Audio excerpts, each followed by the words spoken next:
कृष्ण और रुक्मिणी।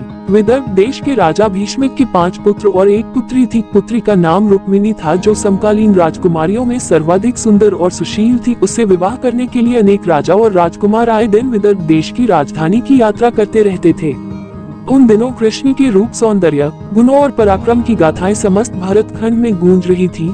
राजकुमारी रुक्मिणी अपनी किशोरावस्था से ही कृष्ण के संबंध में सुनती चली आई थी, इसलिए उसके मन में कृष्ण के लिए एक विशिष्ट स्थान बन गया था। फिर जब वह युवती बन गई तो उसने अनुभव किया कि तीनों लोक में कृष्ण से श्रेष्ठ वर उसके लिए कोई नहीं हो सकता, इसलिए उसने मन ही मन कृष्ण को अपना पति मान लिया। रुक्मिणी के पिता और माता भी चाहते थे कि उनकी पुत्री का विवाह कृष्ण के साथ हो, लेकिन रुक्मिणी के बड़े भाई रुक्मी की मित्रता शिशुपाल और जरासंध जैसे उन राजाओं के साथ थी जो कृष्ण को अपना सबसे बड़ा शत्रु मानते थे। उन राजाओं को कृष्ण के हाथों कई बार पराजय का सामना करना पड़ा था, फिर भी उनकी शत्रुता की आग बुझ नहीं पाई थी। जब रुक्मिणी को ये पता चला कि उसकी बहन कृष्ण के साथ विवाह करना चाहती है और उसके माता पिता भी इससे सहमत हैं, तो उसने एक दिन राजसभा में घोषणा कर दी कि उसकी बहन रुक्मिणी का विवाह चेदी देश के राजा शिशुपाल के साथ होगा। इस घोषणा के साथ ही उसने अपने पिता भीष्मिक को धमकी दे डाली कि अगर उन्होंने उसकी घोषणा का विरोध किया तो वह उन्हें राज सिंहासन से हटाकर राज्य पर अधिकार कर लेगा और फिर जबरदस्ती रुक्मिणी का विवाह शिशुपाल के साथ कर देगा। राजा भीष्मिक को अपने राज्य जाने की तो उतनी चिंता नहीं थी जितनी चिंता अपनी प्रजा के कल्याण की थी। वह अच्छी तरह जानते थे कि रुक्मी के राजा बनते ही राज्य की वही हालत हो जाएगी जो शिशुपाल और बाणसूर जैसे अत्याचारी और निरंकुश राजाओं के राज्य की है। ये सब सोचकर उन्होंने रुक्मी की घोषणा का विरोध नहीं किया। रुक्मी ने उसी समय कुल पुरोहित से विवाह की तिथि निश्चित कराई और शिशुपाल के पास संदेश भिजवा दिया कि वह अपने मित्र राजाओं को बारात में लेकर आए और राजकुमारी रुक्मिणी को विवाह कर ले जाए। जब रुक्मिणी को अपने बड़े भाई की इस करतूत का पता चला तो वह बहुत दुखी हुई। उसने मन ही मन कृष्ण को अपना पति मना लिया था और यह आर्य कन्याओं के धर्म के विरुद्ध था कि जिसे वह पति के रूप में वरण कर ले, उसके होते हुए किसी दूसरे व्यक्ति को अपना पति बनाए। सोच विचार करने के बाद उसने अपने एक विश्वस्त ब्राह्मण को बुलाया और उससे कहा कि वह द्वारिका में कृष्ण के पास जाए और उन्हें ये संदेश दे दे कि रुक्मिणी वर्षों पहले से उनका अपने पति के रूप में वरण कर चुकी है, लेकिन उसका बड़ा भाई रुक्मी बलपूर्वक उसका विवाह शिशुपाल के साथ कर देना चाहता है। इसलिए कृष्ण आए और उसका हरण करके ले जाएं। यदि वह न आए तो वह अपने प्राणों का अंत कर देगी। रुक्मिणी का संदेश लेकर ब्राह्मण उसी समय द्वारिका की ओर चल दिया और कुछ दिनों बाद द्वारिका में पहुंच गया।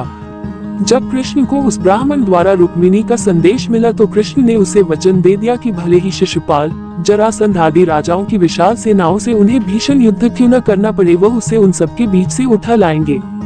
कृष्ण ने उसी समय अपने सारथी को रथ तैयार करने की आज्ञा दी और ब्राह्मण को साथ लेकर कुंदनपुर की ओर चल पड़े। कृष्ण के जाते ही बलराम को उनके कुंदनपुर जाने की सूचना मिल गई। उन्होंने यादवों की सेना की एक शक्तिशाली टुकड़ी को अपने साथ चलने का आदेश दिया और द्वारिका से इतनी तेजी से प्रस्थान किया कि वह भी सेना सहित कृष्ण के पीछे पीछे ही कुंदनपुर पहुंच गए। कृष्ण और बलराम के पहुंचने से पहले ही शिशुपाल अपने साथी राजाओं की विशाल सेनाओं के साथ कुंदनपुर पहुंच चुका था। शिशुपाल के मित्र जरासंध, शाल, पौंड्रक, दंत, वकभ और विदुरथ आदि अनेक राजाओं की कई अक्षौहिणी सेना बारात में सम्मिलित थी। विवाह के दिन सुबह ही परंपरा के अनुसार रुक्मिणी अपनी सहेलियों तथा अन्य महिलाओं के साथ गौरी पूजन के लिए नगर से बाहर बनाए गए मंदिर में पूजा करने गई। रुक्मिणी के संदेश वाहक ब्राह्मण द्वारा कृष्ण को इस बात का पता चल चुका था, इसलिए वह रथ लेकर मंदिर के पीछे पहुंच गए।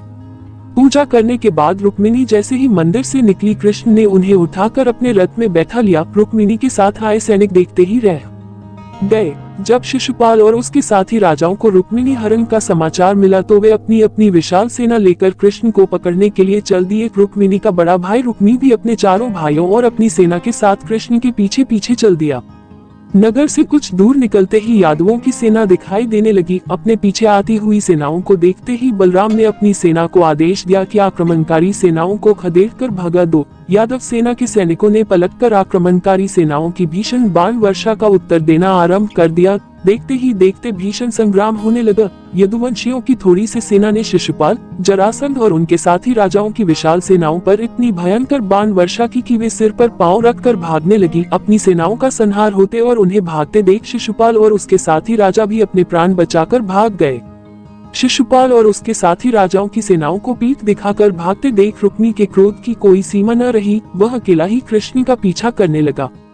कृष्ण रुक्मिणी से युद्ध करना नहीं चाहते थे, लेकिन जब रुक्मिणी ने अपशब्द कहते हुए उन पर आक्रमण कर दिया तो विवश होकर कृष्ण को शस्त्र उठाने पड़े। उन्होंने पलक झपकते ही रुक्मिणी के रथ के घोड़ों और सारथी को मार डाला। रुक्मिणी भी उनके बाणों से घायल हो गया। कृष्ण ने तलवार संभाली और झपक कर रुक्मिणी को पकड़ लिया और उसी के उत्तरीय से उसके हाथ पैर बांधने के बाद उसके सिर तथा दाढ़ी मूंछों के बाल जगल जगल से मूंद कर उसे कुरूप बना दिया।